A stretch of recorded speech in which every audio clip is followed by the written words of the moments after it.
Hello and welcome to Bendy, a podcast about being flexible in all of the ways that means. Thanks for joining us. My name is Andy Young and I'm one of your spiritual, mystical hosts. Joining me as always is our other spiritual and mystical host, Beth Martin. Beth, a pleasure as always. What's the crack? Hi, Andy. I'm so spiritual and... I barely made that How out. is your I know? You're like that. He's doing tongue exercises for those who can't see. I hurt my tongue in an unspecified manner. I'll never tell. You're going to be doing that this whole episode? Yeah, I'm going to be making weird tongue... doing tongue things the whole time. That's fine. I'll do very it upsetting back. for Beth. Yeah, okay, perfect. I'm going to hide your face. Okay, I guess I have an unpopular opinion. Oh, yeah? Topic.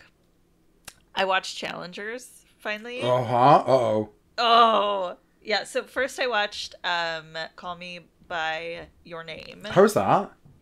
I've already seen it, and I was Okay. like, watch it again before you watch Challengers. And I watched it again. It's like, it's a masterpiece. It really is. Okay, I need to watch I it. really, really, really like it. I think it might be on Netflix, so you should. Oh, okay. Now we can talk about these things. But I was like, okay, it just like, and then I watched Challengers, and they're very different. So They I are. don't want. Yeah, I've they're heard so that. different. Yeah. So I don't want to like compare them too much, but I guess what I really liked about Call Me By Your Name is the way that he portrays, I guess with both movies, the way that he portrays like, how do I explain it? Just like that sexual tension. Yeah. And that played out in both movies, but in Call Me By Your Name, it was really more realistic and sweet, and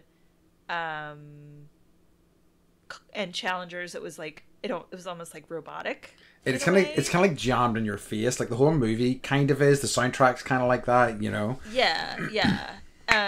But to be fair, like I had rented it. My mom was flying into town, and I was trying to like watch it as fast as possible, like as we're driving from the airport, and I'm like dealing with kids. But I was like, I need to watch this. Like it's available now, and I'm not gonna have time for a week or whatever. And I can't wait. Like I'm just one of those people. Like if something is happening, and it's available, and I've wanted to do it, I can't wait. So. Instant gratification girl right here. But I was kind of like, oh, this is it. Oh, really? Yeah. I think I said that to you as well. But like, I mean, I really didn't think it was going to be a film for everyone, but it is. I think it's not for Beth. Certainly not. But I think it's. I mean, you know, that's my first exposure to his films as well. And like, I am aware of his other films, but that was both the first one of his that I saw. And I kind of wasn't expecting it to be... Well, for a start, I am such a sucker for like Trent Reznor scores and things like that. You know, Trent Reznor and Atticus Ross, they did that score. Oh, I didn't know that. Me too. Okay, so this is super random, but a Trent Reznor fact. Do you ever go to like... they're really more prevalent probably in the USA, but everywhere you go that has like a big heater, and like you're in a big store and they've got like heaters in the corners, here they say Reznor, and that's his family. Yeah, so I was like, fuck yeah, I'm rocking out with this heater that's related to Trent Reznor, man, as I shop for hiking boots or whatever. So yeah, little known fact, he's actually probably from a pretty wealthy family, because these things are everywhere. How interesting. I did not know that. Wow, he is yeah. It's just fun to see the name Reznor anywhere. It just makes me happy. It does. It feels like such a kind of like, I don't know, it's just so associated with his sound for me, you know, so it's hard to like, and that's such like an angry sort of, you know. Yeah. But like I've always been such a fan of his stuff, and I think it's like, I don't know, I just had no real expectations going into it, and it just worked so well for me. And I think I'd seen some other stuff that was absolute rubbish in the lead up to it, so I think that lifted it for me in a way, you know. Yeah, you're like, oh, this. Yeah, exactly. Anything. Yeah. Any other crack with you then? Generally, like, so we were supposed to record yesterday, but I had migraine. I'm in I'm having a health flare up and it's like, so I'm like, my flare-ups are like, I feel like I get, and this is like long COVID-y, fibro, whatever, so I'm just gonna bitch. But it's like, I feel like I have fleas in my brain. It's very disconcerting. That is disconcerting. Yeah, and then, and I'm not on drugs or anything. It's just like, I literally feel like there's something crawling around on the outside of my brain, and then I get headaches, and then like, it's probably similar to like what I would think arthritis feels like in your lower back, but I get it like from my neck all the way down to like my glutes. So I'm like covered in, I'm doing like Epsom baths, and then here we're able to get this THC balm, like this cream that I put all over, and that numbs my body so that I can't feel it. So yeah, I'm just like, meh. Man, dude. Yeah. Making noises for the next 5 minutes. Right. And it's also the last week of school for the kids, so they're sadsies, and I'm trying to be there for them while I'm also not feeling very well. So I think it's kind of nice that your kids enjoy school. They are so sad. I know. So many of the kids I know. Like, sorry. Yeah. No, but like, do you remember school ending and you would be like, yeah, summer's here, hooray. No, they're like despondent. So wow, good for them. I know. Good for them. Well, I know. So, what's the crack with you? So I had a birthday recently. Happy so birthday. If you're listening to the podcast now, it's appropriate to sing happy birthday completely to me. We'll give you 15 seconds now. Of silence. to sing Andy happy birthday. Yeah. So I think, Beth, more than 15 seconds, maybe like a full minute, okay? They can, and if they finish within that minute time, they can do it twice, okay? No, we'll not really do that. But and I appropriated it in the correct way, with some beers while watching Stone Cold Steve Austin wrestle. Not live, unfortunately. Hell yeah. Hell yeah, indeed. And then, whenever the wrestling was over, settled into some Dazed and Confused, which is, a pretty good way to spend a birthday, right? If you haven't seen Dazed and Confused, the perfect hangout movie, just check it out. It's so good. It really is. Ah, so good. It's like this amazing movie that gives you nostalgia for a time that you weren't ever a part of or alive. Yeah, maybe. Or very maybe much so. We babies. When we're wee babies, yeah. There's a great one of my kind of favorite scenes in it is whenever they're at a party and one of the characters is talking about how the 60s were amazing, the 70s obviously sucks, the 80s are going to be great, and it's just like such a timeless concept of like the era that we live in is terrible, and all the rest are great. Yeah, it's so funny.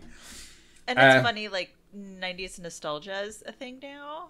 Yeah, that's true. Like the 80s, like this was like 10 years ago, like the 80s like came back a little bit and everyone was wearing neon again, and I was like, what the fuck? and but now it's like 90s nostalgia, and like we go to the flea market all the time in San Diego. It's this like huge thing outside a Coliseum, and vintage clothing day, you would cry. Oh, really? It's like Billabong and like Stussy. Ooh. Yeah. Global Hypercolor t-shirts, maybe, perchance. Maybe. Oh, that'd be nice. That's what makes me think of the 90s more than anything else. Totally. Just these disgusting if I find t-shirts. One that's all pitted out, I'll get it for you. So gross. Sorry, I hijacked your crack. You didn't at all. So then I also went to a music festival at the weekend, which is great fun. So I'm going to tell you a little bit about my fits for the weekend. Number one, day one, pink cabana suit, which Beth is saying that I wore in Costa Rica. By fits, he means outfits. Yeah. If you don't know what fits are, just get with the program, right? Andy's over it. I'm so over it. And Google it yourself. Yeah, Google it yourself. Do your own research is what I say about fits. And then day two, I wore. I've been thinking about for a while now, which is my utility kilt. Wait, back up. You wore the pineapple shorts? No, I wore my pink, so a cabana suit, so the pink shorts and the pink shirt. Gotcha. that I wore, and then I had like flamingos on it. no, it's just pink, Okay. like a peach. It was I wore it the last day when we were in Costa Rica for our you know that music thing that we went to. Anyway, yeah. Then day 2, wore the utility kilt, had to be done. Got what did I have? Oh, and a Hawaiian shirt, which I've been meaning to combine those for a while now, and it was very nice indeed. You sent me a photo. I did.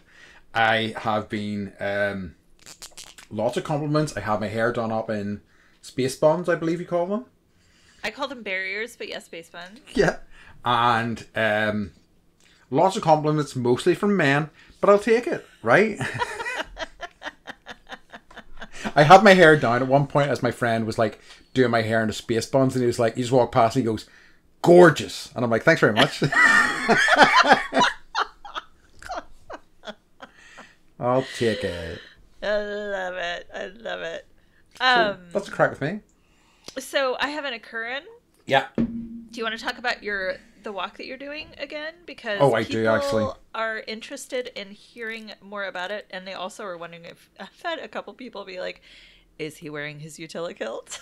Oh shit! I hadn't even thought about that. I should. I probably will actually. Now you mention it, it should be pretty good for walking. Like, okay, I have to think about realities here because I'm walking 26 miles. So, let me just talk about what this is going to be at first, and then we'll discuss the utility kilt of it all. Okay. So, for people who know Northern Ireland, I'm going to be walking from Coleraine. I'm going to be going north up to the coast from there. And then I'm going to be walking all along the north coast of, well, not all along the north coast of Antrim, but along the north coast of Antrim until I get to Carrick-a-Reid Road Bridge. It's marathon distance, which I believe is 26.4 miles. Can't remember exactly. And we're going to be doing that in a day, which is a lot of walking in a day, but I feel like I can do it. Can I ask a logistical question? Mm-hmm. Like, do you get dropped off and then like it's a circle, or does someone like have to like van you back? We have to drive. We have to drive our cars to the where we're going to end up, and we'll be picked up from there and taken to the starting line. Okay. How far of a distance is that? I think so. It'll probably only be about 10 miles. I think. By the roads, I would say. I'm not sure exactly, but that seems about right. Okay. No. Actually, more like maybe 15 or 20. I'm not sure, honestly. If it's going in that, it'll certainly cut off a lot of that, but maybe not quite as much as that. But, yeah, so I'm looking forward to that. So the reason why I'm thinking about utility kilt in terms of practicality is that I have to think about chafing, you know?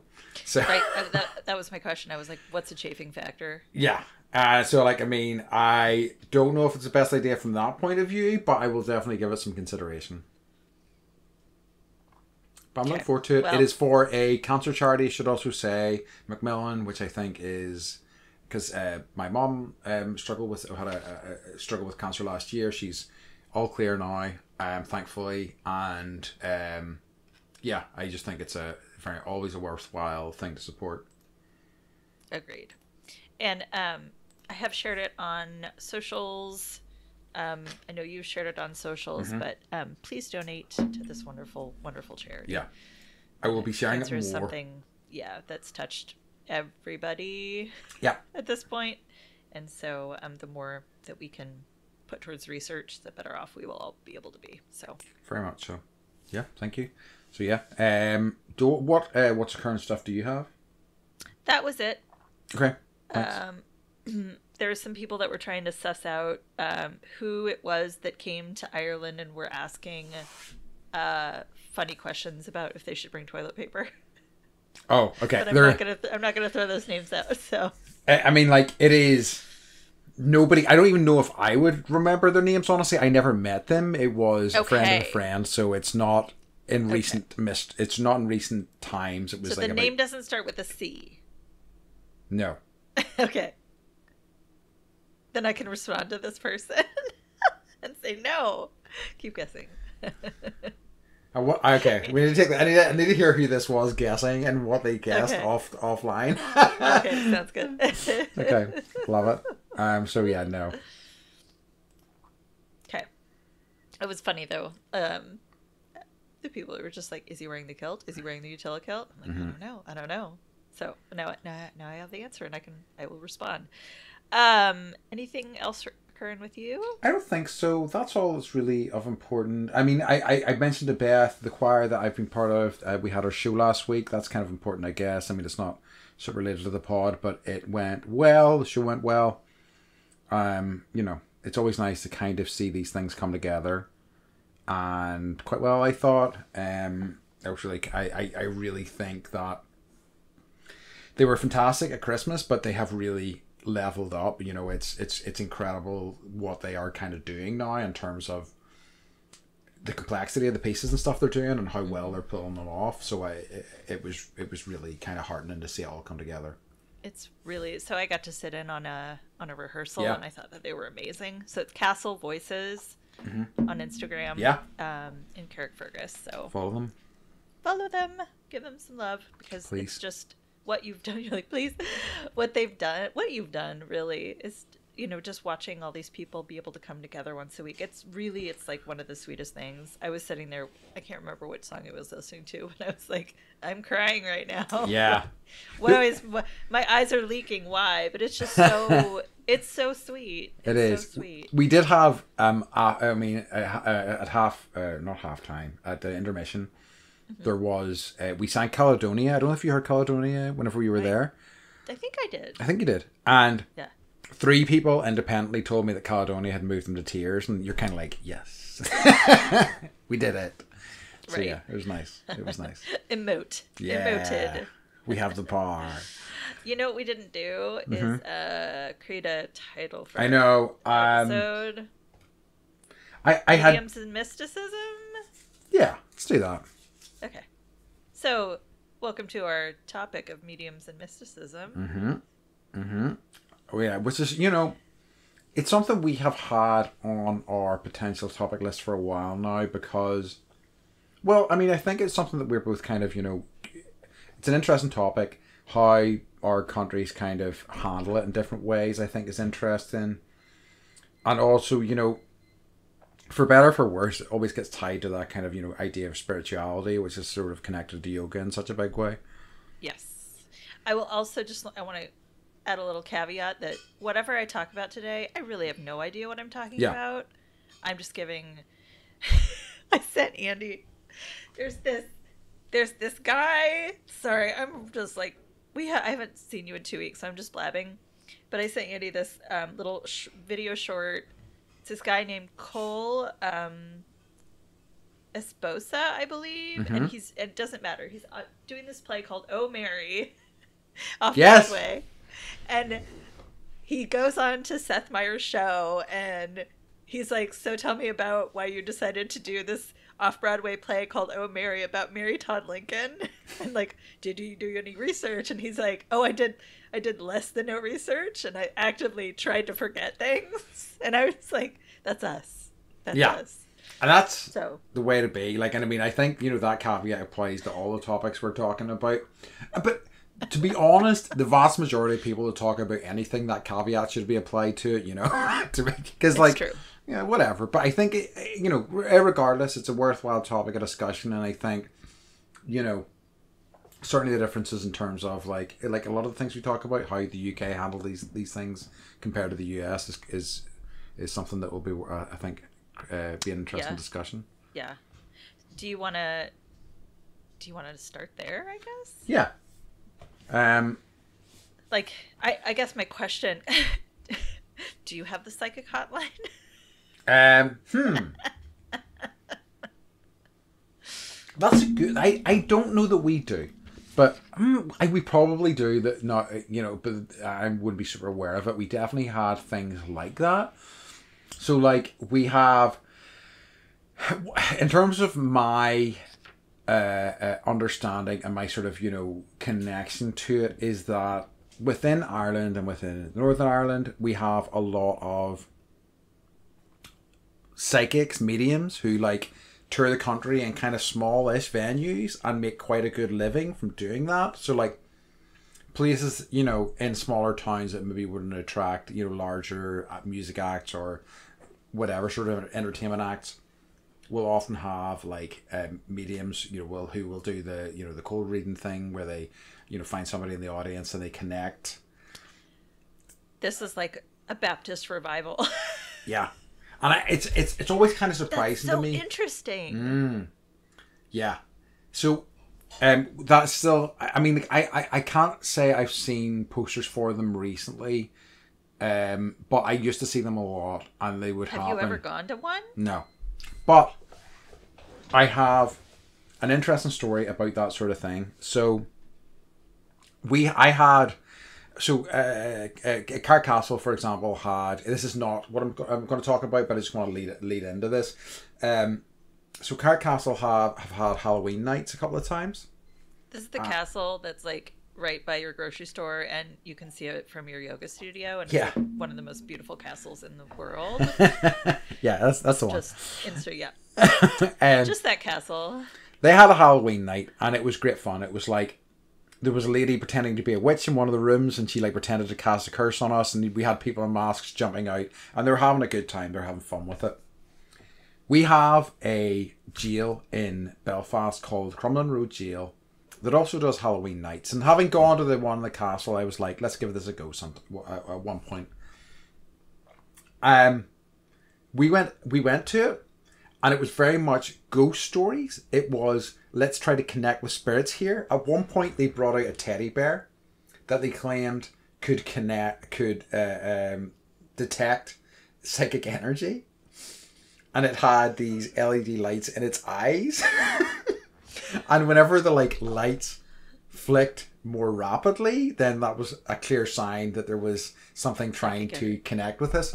And it blew my mind because, again, I was expecting something more like the thing in the castle, which was a bit of fun, like something a bit silly. So this was the last thing that I expected, and really, so that's the closest I've come to like a kind of a psychic, reading event type of thing, and it was not really for me at all. It kind of put me off a little bit. So I have to back up to the touring psychics. Mm-hmm. That's not necessarily how it works here. I know there are like psychics or mediums that they have more like Netflix shows at this point. Like if they get popular enough. But like you'll have psychics in towns, and they'll turn like open, and the psychic light will come on, and then you can make an appointment and go see them. Tarot or tarot is really popular. Those like types of readings, and a lot of times those cross over and intersect. I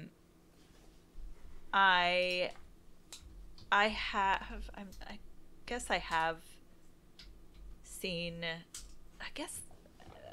There's a lot of different areas that I could walk right now, but in terms of like any weird experience that I've had, I love ghost anything. Mm-hmm. I love anything that's spooky. I grew up next to a graveyard, and like I know I've mentioned this, so it's like it's not scary to me necessarily. Those types of things, it's more like under the bed stuff that are gonna like grab my feet and pull me into who knows where. So I will actively seek out like, oh, this is a really haunted lighthouse. Let's go check it out and see if like. Sorry, you.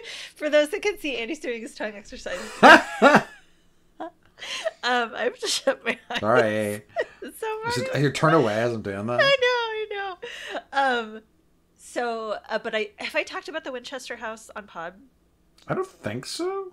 Okay, so in San Jose, California, which is like between here and San Francisco, there's the Winchester House, and it's this big mansion owned by I think her name was Mary Winchester. Sorry, everyone. I'm on a Mary Todd Lincoln kick right now, so everyone's name is Mary. Mary Todd Lincoln was Abe Lincoln's wife. Doesn't matter. So she was the beneficiary of the Winchester fortune. Winchester guns being the prominent Or like the Winchester bar in Shaun of the Dead. Is this also why, you know that TV show Supernatural? Is that why they're called Winchesters? Do you know? No, well, it's entirely There's probably possible. some sort of connection. Yeah, okay. Just in case Probably. you. Mm-hmm. So she essentially employed people 24 hours a day, and the theory goes. So I actually dragged my children and my husband there a couple of years ago, and it was like the best thing ever. Um, she would. She thought that she was being visited by spirits of people that were killed by Winchester guns. Oh, wow. Rifles. Mm. And so she would be visited. She would go into these trances and draw a picture of this place, whatever room or area this person had passed in, and then her builders would build it. And then she would go in, talk to the spirit, get the spirit to chill out or like, you know, depart. Everything's cool. Sorry that, the bullet of my family killed you. Wow. And then but there's also like the number 13 is everywhere in the house, and she had all these like they look like spider web stained glass, but there were 13 webs in each one, 13 doors in this room, 13 windows in that room, like 13 everywhere. There were doors to nowhere, there were stairs to nowhere. You'd have a door that would open up and you'd look down and it would be like the floor below you. It's really incredible. Like she was really something else. But if the spirit needed to be contained within the room and never let out, then she would nail 13 nails around the door and then like walk away. How interesting. But then once the spirit had departed, if it went well, then they would tear that room down and then start building the next one. And this went on for like 30 something years. She employed the whole town. They would grow, she had a huge orchard, and all the food from the orchard would go to feeding the town. And so we did the tour, and there's a spirits and spirit tour that I want to do next time you come to town. Okay. Because you can drink alcohol, and then like really they'll take you on a spirit tour. But we did good. the spirits without spirit tour, or spirit without spirits, and we're walking through and explaining all the things, and it's like a 2 hour. The house is weird and huge and weird, and there's actually a movie called The Winchester that you should see, or just called Winchester that you should see. But there were certain points in the tour where she would be talking and the lights would dim and come back up, and she would look and be like, okay, like this happens sometimes in this room, or like there was at one point like the lights really went dim and came back up, and she like her face went white, and she's like, I've never had an experience in this room before, that this is a new one for me, kind of thing.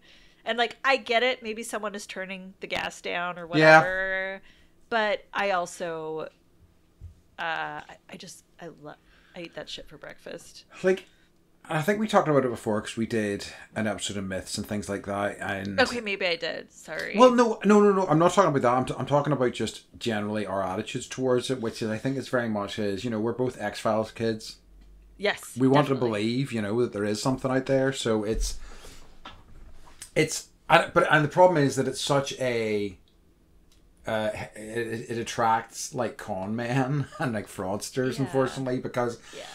Especially because, like, whenever you're thinking about mediums and you're thinking about this connection, and, so many people with, relatives or people that they care about that have died, there's unfinished business. And this, like, the temptation to be able to kind of, maybe not resolve this, but kind of, like, being able to hash out something that you didn't get to whenever they were still alive is such a kind of an evocative thing. And you can see why it is still so prominent in both our kind of cultures.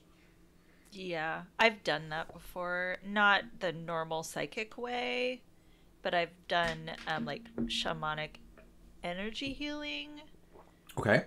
Where I met with someone, and basically she went into it's a Native American type of shamanic journey where there's drumming, and then they basically drop into the spirit world and tell you what they see. And so basically it was because I couldn't figure out why I couldn't move through my grief for my dad passing away.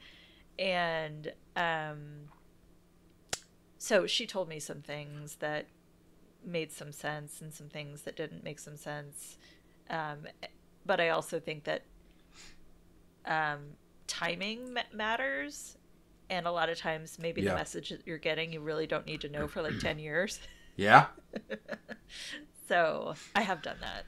I mean, and I think, you know, and we talked about this in regards to tarot cards, I think, before as well. It's like, as a like therapeutic tool, there's some real value there. Do you know what I mean? Like, I mean, but again, it's relying on somebody not being a bad actor and not, like, you know, using this as a way to like manipulate somebody, you know. But it's an interesting one, you know.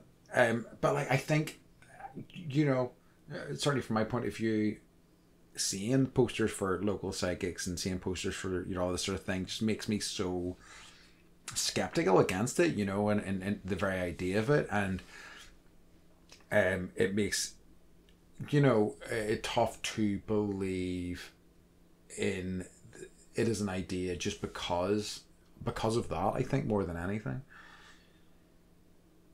Because there's so many, like, probably con men involved in it. Yeah, you know, I think. So, like, I used to call them, snake oil salesmen. Yes. I love that term. Does it come from Ireland? Probably. No, I'm pretty certain it is an American Old West term, I think. I think. But who knows? Where the Wells Fargo wagon would come in with all the goods. Yeah. Roll up, yeah. So I would, if there was a psychic coming in to town and like gathering people, I would totally go.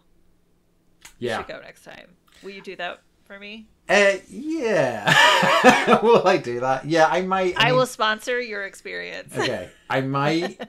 Like, I would be curious to see. It's like, you know me, I'm not like a super kind of angry person, but I would worry that if I thought somebody was getting taken advantage of, I might, you know. You'd sit there and harump the entire time. Yeah. And I don't think I would say anything. I'm too much of a card, but I might be, you know, angry about it. That would be my concern. But, yeah, I think, as far as I know, it's not something that I have done either.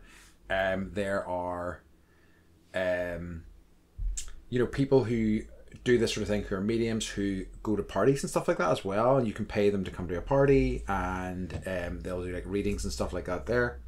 And one of my good friends, one of the people I was spending time with recently, her mother's a medium, and she like, but like, she doesn't really, it's not what she does. She has these strong connections, and she has like feelings from people sometimes, and she doesn't always say. And sometimes if she thinks that she needs to say, she will ask them first, say to them, look, I really think that I have something I need to say to you, but if you don't want me to, I completely respect that, and walk away. And I find that so interesting, because that's not her job. That's not something that she's doing to like, to, as I say, to earn money, or to, like, you know, to try to like get somebody on the hook or whatever. So, you know, and I've talked to her. She's a nice lady. She's straightforward. And you know, so what's that about? You know what I mean? If this is all like bullshit, Yeah. You know. So I know two people for sure that have they have no reason to not be honest with me. We actually, one of these people is a mutual friend of ours. Who does the same, is just knows things, has the, you know, the gift, and Yep. And then another one is one of my best friends from college, who would just be like, call me and be like, this is about to happen, and nothing bad usually, but I would be like, oh, I did find $50 like in my coat pocket, kind of thing. Yeah. Like, go check your pocket in your jeans that you wore last week, kind of thing. Or like, she would know when a relative was about to pass away, and she would be right. And then our mutual friend will sometimes still send me a message and be like, I was thinking about that, or I had a dream about this, and I think that this means this. you know, if that means anything to you, great. If not, you know, let it just move through Yeah. you or whatever.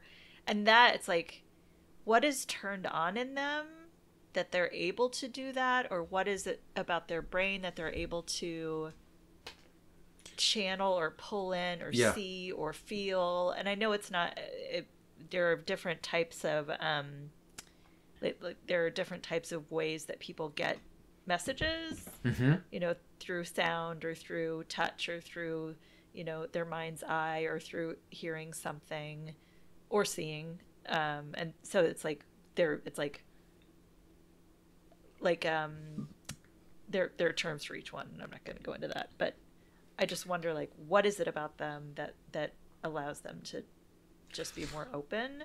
I think, and like we've talked about this before as well, probably in a number of different topics. Is, you know, is it to me it comes down to there is so much of this world and how like reality and all that stuff works that we have no idea about, like next to no idea. Like we are, even though, you know, we're fairly advanced scientifically, it is probably only like a tiny fraction of how this all works, you know. So it's like it's I think kind of foolish to completely write it off, you know, or to be like, oh well, you know, science suggests that this sort of thing's Right. impossible, because which is why I, you know, like to keep an open mind up. And I think I probably was more like that myself, certainly in younger years, but I've kind of moved past that, and I'm very much like, wouldn't this be interesting, you know, or trying, I just, you know, listen and see what comes my way, you know. And, you know, you can disregard some of it, but there might be some value there. Yeah. I think I was similar. Like, I was like, I don't believe in anything. Nothing's real. Nothing really exists. Like, Yeah. nothing happens after death. Da, da, da, da, da. And I mean, I was like that for a long. I think really it was probably when I was like deciding to bring life into the world, and also when I was really starting to get into yoga. Mm-hmm. And so I wanted to, like, there are aspects of yoga that I think as a teacher you probably have to work through and not be like, all right, everyone, let's talk about chakras, right? Hey, class, because there are a True. lot of people that don't necessarily vibe with that, Yeah. or vibe with meditation. Yeah. And so you're like, we're doing a breathing exercise, but really it's meditation. Yeah. This is the thing. You've got to talk about the connection of breath and movement, and even like But what saying, you're really saying is like, you know, like, let's align your chakras, yeah, and like meditate to get to towards enlightenment. yes, and let's Whatever tap that may into be. something that we maybe don't always tap into. And like, I mean, even with, you know, something as simple as like a namaste at the end of class, and like, you know, even that is tough going sometimes. Like, I'll do a namaste, like, and so many yoga teachers I know just don't do them anymore. I still do it every time, because I think that, like, you know, certainly once I kind of understood what the true intention of namaste was, which is rather the light in me reflects the light in you. And I think that's really kind of special and lovely, and I kind of want to keep saying it, and I'm going to keep saying it, you know. Like, if anything, I'd like to kind of step that up, and I'm making baby steps towards it. Like, I think I've talked to you before about, I'm going to pronounce it wrong, but Om, thank you. I love the Om, like, and like, there's something so kind of I'm sure this is not the first time I'm talking about it, but like, whenever you're all doing it at the same time in a room full of people and your voice becomes indistinguishable from everybody else's, certainly for me, it feels like a kind of magic. They told us in our yoga school, and forgive me, everyone, if you've listened to every episode ever and you know exactly what I'm talking about, and maybe I'm repeating I don't think we myself. said this on pod. Okay, the sound, maybe you can explain it better, but the sound, like if you get out in space Yeah. and all the garbled sound from Earth kind of funnels into one sound, the sound that it makes is Om. Yeah. Sound of the universe. Yeah, it's the sound of the universe. And so I think I agree with you. Obviously, I want to honor the yogic culture and, you know, its origins. And I feel like Namaste, it's kind of like by ending your practice with that, you're spanning time. Yeah. And by honoring that practice, it's almost like that word is just a connecting and connecting and connecting and connecting and connecting Yeah. each of us. And I like that a lot. Yeah. I will never stop. And I mean, it's one of the, like, I mean, I think I early on when I was first teaching, I was trying alms immediately, I can't say it, but I was trying them immediately, and it just was like a bad wonder idea. if the sound that Earth is emitting is aum. It's my tongue. It's my tongue. That's what's going on. That's my excuse. So like I'm, and you know, like, and you talk about the breath work as well, and I think that's such an important thing in terms of, and it's hard to like, you thought of like, almost present it in a very kind of practical way a lot of the time for people to really kind of like, you know, deal with it. So, because I've been doing a little bit of cover for Pilates class this week, and I don't know how to teach Pilates. And I told the person I was gonna say, I was like, did they teach us that? And I was, but I've done a few Pilates classes, and they have always been quite yoga focused anyway. And so, like, even within that, and I've done it twice. The first time I just kind of threw into it, and I was like, I really need to explain this. So I kind of set it up this morning with, you know, look, I'm predominantly a yoga teacher, but I have taught Pilates before, a white lie, and classes that I have attended, Pilates classes I've attended have always been more of a yoga focus. So that's how I do my Pilates. That's what we're going to do. We're going to do a wee bit of combination of Pilates and a wee bit of combination of yoga. And they accepted it. We're doing yoga. Yeah, I mean, AKA we're doing fast yoga. But like within that framework, I'm like, how do I begin and start this? Because I'm so used to doing like a breathing meditation to begin with and one to end with. But I just did it again. I was like, look, I really think that the connection of breath and movement is so important in everyday life. So I always like to do this at the end of my kind of practice, you know, begin and end. And first one definitely was, it was okay, it was fine. But the second one, I really feel like they're starting to kind of get it a bit, and they're kind of like starting to like appreciate where I'm kind of coming from. You know, it's always tough to win people over, especially whenever they have a very kind of focused idea of what they're looking for from those classes. But you know, it's been interesting doing it. I only have one more to do this week, but over the course of that period, just seeing people, you know, maybe easing up and releasing into something a wee bit different, you know. Yeah. It's interesting that it's so hard for us to get, and I'm speaking for myself too, like to just get out of my own way. Yeah. So I have a question. Have you ever heard of like sacred geometry? I have, but I couldn't really tell you much about it, but yes. So it's basically, and I'm just pulling this from my mind garden. It's like certain geometric shapes and certain geometric proportions, and it's associated with the belief of a divine creator of the universal, like, geometry. I got a birthday card with some sacred geometry on it. I'm just realizing. Did you? Whoa. So it also has to do with like certain like religious structures will have a lot of sacred geometry. I'm guessing like churches, mosques, temples, altars. Yeah. I'm guessing like it literally says here like sacred groves, village greens in my mind garden, pagodas and holy wells. So I'm guessing in Ireland there's probably quite a bit of that if you look. Almost certainly. And also like there are patterns you find. It's like the golden, or it's the Fibonacci sequence. Yeah.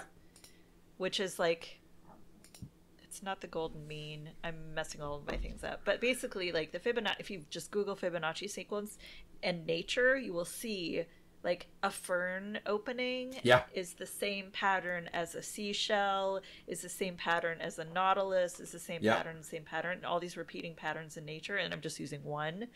And then like once you really start like getting a microscope out and looking at, you know, what a feather looks like and start seeing, oh my God, like there's, you know, ferning going on there too. And this is like way more information than anyone needs to know, but like women, when they're fertile, their spit actually ferns. How interesting. Isn't that yeah? So like it creates that same Fibonacci sequence pattern. It's pretty crazy. Wild. Yeah. It's so yeah. Yeah, that is really nuts. And it's something, you know, that Not to blow your mind or anything. No, it's too late. It's pre-blown. It's already gone. It is something I think, and I've looked into it before, but it's been years since I've even kind of looked at the concepts in terms of sacred geometry. But it's a fascinating one. It's one I think I'm going to look into a bit more. I feel like this is very much a subject that we're going to get a lot of people writing to us about, kind of telling us about after this. I hope so. By all means, please do. Teach us. Yeah. Teach us. You know, I really hadn't given it any thought, and then you mentioning it and me looking at those, I just had a quick look at some images connected to it, and I was like, whoa, I got a birthday card with that on it. See? See? Everyone? You skeptics? Right? But it's almost like, kind of like, I was like, sometimes the message, like, you'll get the message, but you won't realize what it means until later. Yeah. You got the card, and now I'm all like, blah, blah, sacred geometry. And you're like, whoa. Oh my God. Whoa, man. Let's go watch Dazed and Confused again. Hell yeah, bro. I mean, that's always a good excuse. I think, so, I mean, I had written down here, and I mean, you'd already mentioned it, if we, like, do we want to talk about tarot a little? Sure. So like I've had a few readings, and somebody we know. I mean, I think I probably had them years ago when I was quite more skeptical about the whole idea. I think I've talked about this on pod, so I'm not going to belabor it too much. But I had belabor away. Yeah, they like it. I had one last year that I thought was really useful in terms of. And I know, and I've talked about it, and I think that this is maybe just a way in, like as a therapeutic tool, as a way to take things that are going on internally, bring them out into the real world, and look at them from a different angle. And I think anything that lets you do that, there's a value to it. And that's what tarot was for me, and that has been a good way for me to like get back into it, you know, to like think about it again from a different perspective. Mm-hmm. I bought a deck, and I bought the book that explains what each, like, because every card has so much symbolism and meaning, and if it's reversed it can mean one thing, and if it's upright it can mean something else. But what I kind of am recognizing is that it's situational. Yeah. Completely. So whatever is in the book doesn't really, it's like, as long as I get the gist of what the card basically means, that's all I need. It's not like the book says this, so this is what it, you know, because what is true for you and what's going on in your life is totally different than what's going on in someone else's life. And I love that about tarot. Yeah. That it really is read for the person that is sitting in front of the reader. Yeah. And you can read tarot for yourself. And when I was really sick, I would do like 5 minutes of yoga and just like move my body a little bit, do some breath work, and then I would pull a card and be like, because like trying to figure out like what's going on in my body, why can't I heal, what is going on. And like that was it kept me from it gave me something outside of therapy, something outside of myself. It gave me sometimes hope, sometimes grounding, sometimes what you were saying, where it's like, okay, well, maybe it's all of this is happening for a different reason than you've even thought about. And it was I will say, like, I think that has been a huge part of my healing journey. Yeah. And why I'm on the other side of, like, you know, being in a really bad place. Yeah. So I highly recommend getting a reading, getting a deck, getting a book, and just like dabbling in it. Or having a friend that can do it for you. Absolutely. And I mean, like, even as a way to like pop you out of a certain sort of, you know, because it's easy to get stuck in a rut or a groove or whatever, and just to kind of pop you out of that and maybe kind of like come at it from a different way. you know, I think there's I do think there's real value there. Yeah. And like when we were in Portugal with our friend, and she would do the reading, and then she would ask me like what I thought. And like we had two totally different interpretations a lot of times. Granted, I had the book, but she is like, she knows everything. She's read everything. She's a real deal, and I'm definitely not. So it was so interesting to be like, well, the book says this, but like it's totally different, you know, for Andy's situation, and she read the cards a totally different way. And I was really like, it was kind of like a blow my mind moment. Yeah. I was like, oh. And I mean, it's so true. And it's like, you know, it's interesting to me because like a lot of the systems that we take a lot of stock in that kind of, you know, guide our lives and things like that, like once you kind of see the underpinnings of some of them, you're kind of like, oh, holy shit, these are kind of all made up and kind of fucking wacky as well, you know? I mean, like, you know, most terrifyingly, our money systems, and I only have a very basic understanding of this, are kind of based on, like, projected money rather than actual wealth in any major way, shape, or form. It's all kind of, you know, loosey-goosey, you know, chaos, really. So why not? You're just trillions of dollars in debt, your country. Yeah. You know? It's like, what does that even mean? I know. It's kind of wild, but it's, you know, so I mean, like, you know, if we, you know, I suppose the way, what I'm saying is that if we can embrace kind of things like that, you know, why not embrace some other stuff as well and see if it has anything to offer you. Do you know what I mean? Rather than, I think, just completely dismissing it, you know. But again, maybe don't go to like a psychic in like a local leisure centre. Right. Maybe don't do that, but you know, maybe find your own way in. So I just want to name a few things that I've like gone down the wormhole about. So I've done Chinese medicine energy testing. Where based on like how you move your, and you can get this done with like food.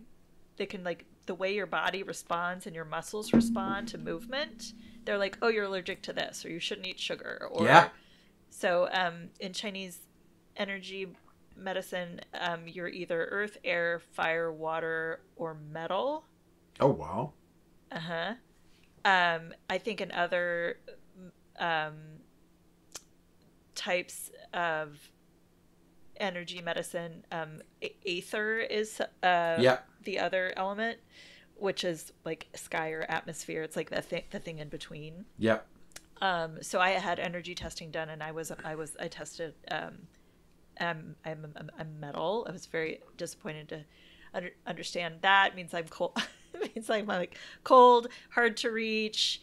You know, like I'm basically like Angelina Jolie is a metal. If that helps you get an idea. All right.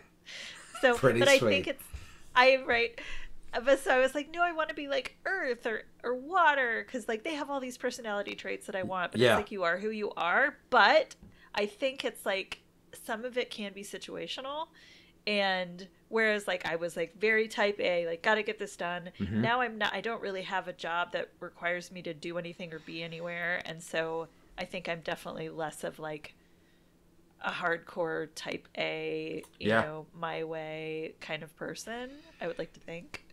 And it also like, we're all the things, right? So it helps like, me be like, let me bring up some of these other traits in myself so that I can be a more well-rounded, nicer person. It makes me think a little bit about when we did our yoga teacher training, one of the exercises we were divided into Vata. Oh man.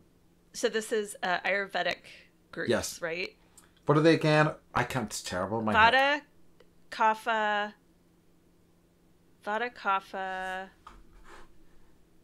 Mind garden it, Andy. So it's like, is it 3 or 4? And I'm trying to look. There were like 3. Vata, Kapha, or I'm trying to remember. Andy's mind 3 garden. doshas. Yeah, I'm on it. Pitta. Pitta. Okay. So you're a Vata. I think I'm a Vata, but they kept moving me around. Yeah. But that's what I was going to say. Like in that like, you know, thing. They were kind of putting us in places not because they necessarily thought we belonged in them, but just to kind of see how we would react to being placed in those groups, you know, which I thought was really interesting. For better or for worse, it was an interesting sort of exercise. Mm-hmm. And I've taken several online Yeah, tests. me too. And Mm-hmm. most times I get all three. Yeah. I think, yeah. Which, to me, I was kind of pissed off because it's like, with Ayurvedic medicine, like you're one of these, and it just dictates like the temperature of water you want to drink based on it's called your dosha, the type of food you want to eat based on your dosha, and it gives you like if you want to be your most healthy self, this is a way to go about doing it. Yeah. So getting your dosha checked and tested and assigned. But if you're all three, it's like I don't even know what to do with that. Yeah. I know. So that's true. So that's a bit of a cop out, that kind of. Yep. Yeah. So yeah. So I don't know, because they had us dress up like Vadas and be silly. Yeah. That's basically what I decided I am. That was good fun. Yeah, I was like, I want to be in Andy's group. We had a great picture. From that day. That was a good one. So yeah. I don't know if you've got anything else you want to talk about. I have one last thing. But I don't know if you've got anything. I guess my question for you would be like, what areas of like mysticism are you interested in like looking more into or studying more of? I want to, like, more than anything, get deeper into like meditation and the places that can bring me more than anything. Yeah. In terms of my personal journey, because it's something that I have, you know, struggled with in terms of finding an effective way to meditate. I've mentioned this to you before, but like the most effective meditation I found, outside of like some stuff I do to like entertain myself, is we did we chanted for like 30 minutes as part of our yoga teacher training, and afterwards I felt electric. I was like in such a like higher place. I was like so talkative. I was actually like singing to people. And it was nuts, and it just triggered something in me that I just have not found in any other sort of way. So like I'm really keen to maybe like try a kirtan at some point. That's something I should look into this summer, actually. You know, that sort of thing. I think it's something that really kind of speaks to me. Mm-hmm. What about you? I have to tell you my experience from that chanting circle. Yeah. 30 minutes of chanting. I was so pukey. I was so nauseous. Like Karen was like, our friend was like, I think you need to lie down. I couldn't handle it. I was like, that's not my medicine meditation. Or maybe it's like something I need to break through. I don't know. I need to do more of. I did end up going to a kirtan, which is like it's basically that type of chanting.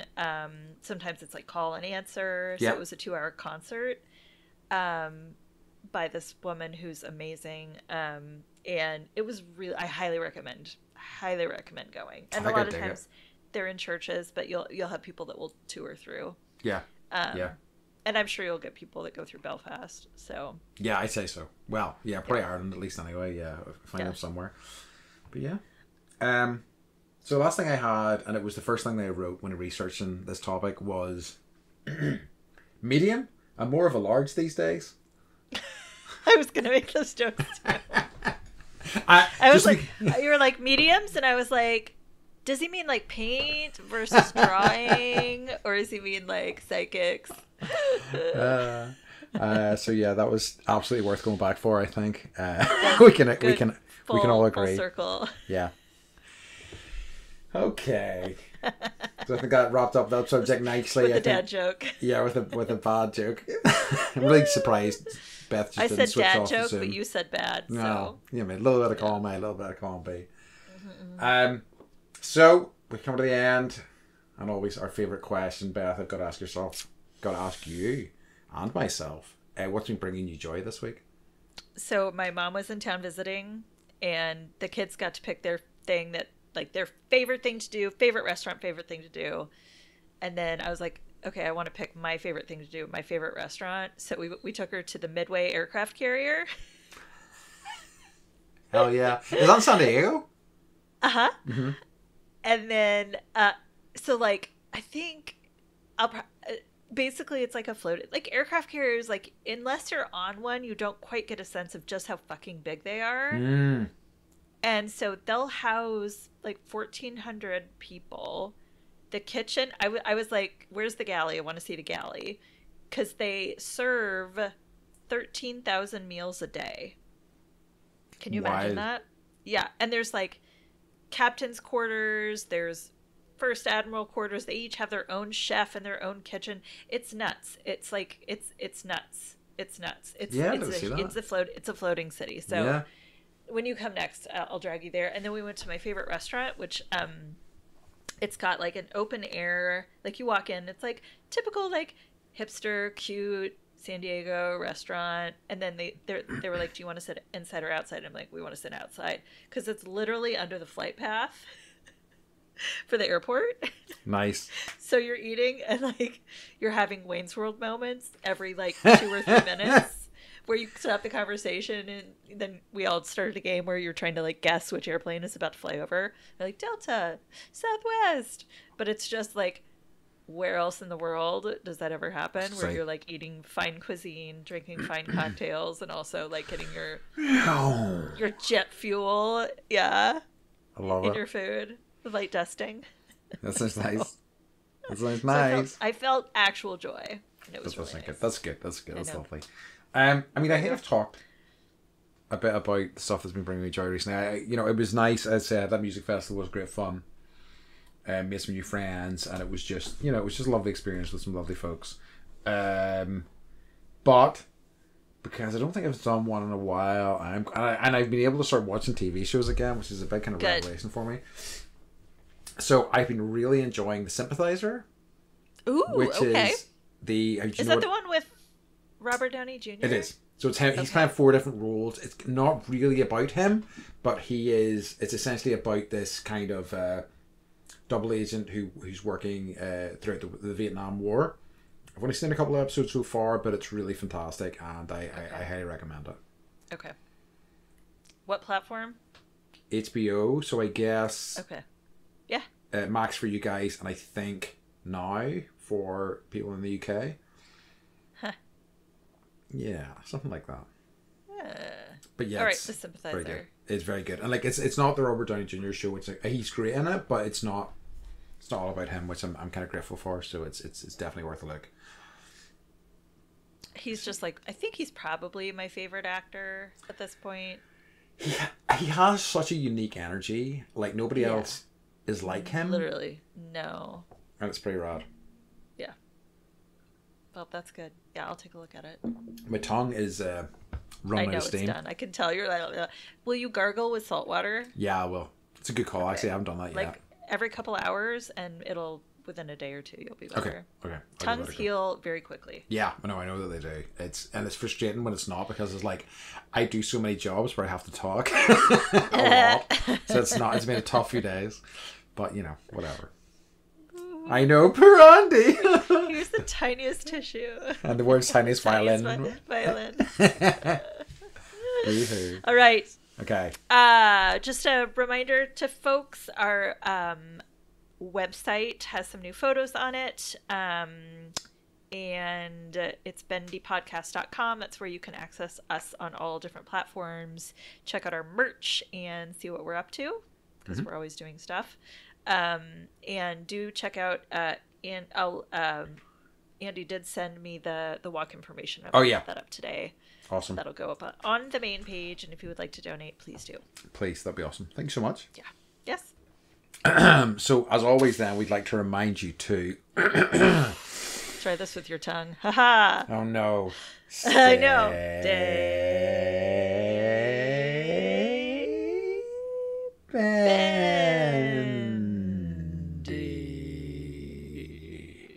Even are we oming? Yeah. That's what I thought. This is our own, right? Our own personal own. All right. Bye. Love you guys. Bye. Bye. Bye.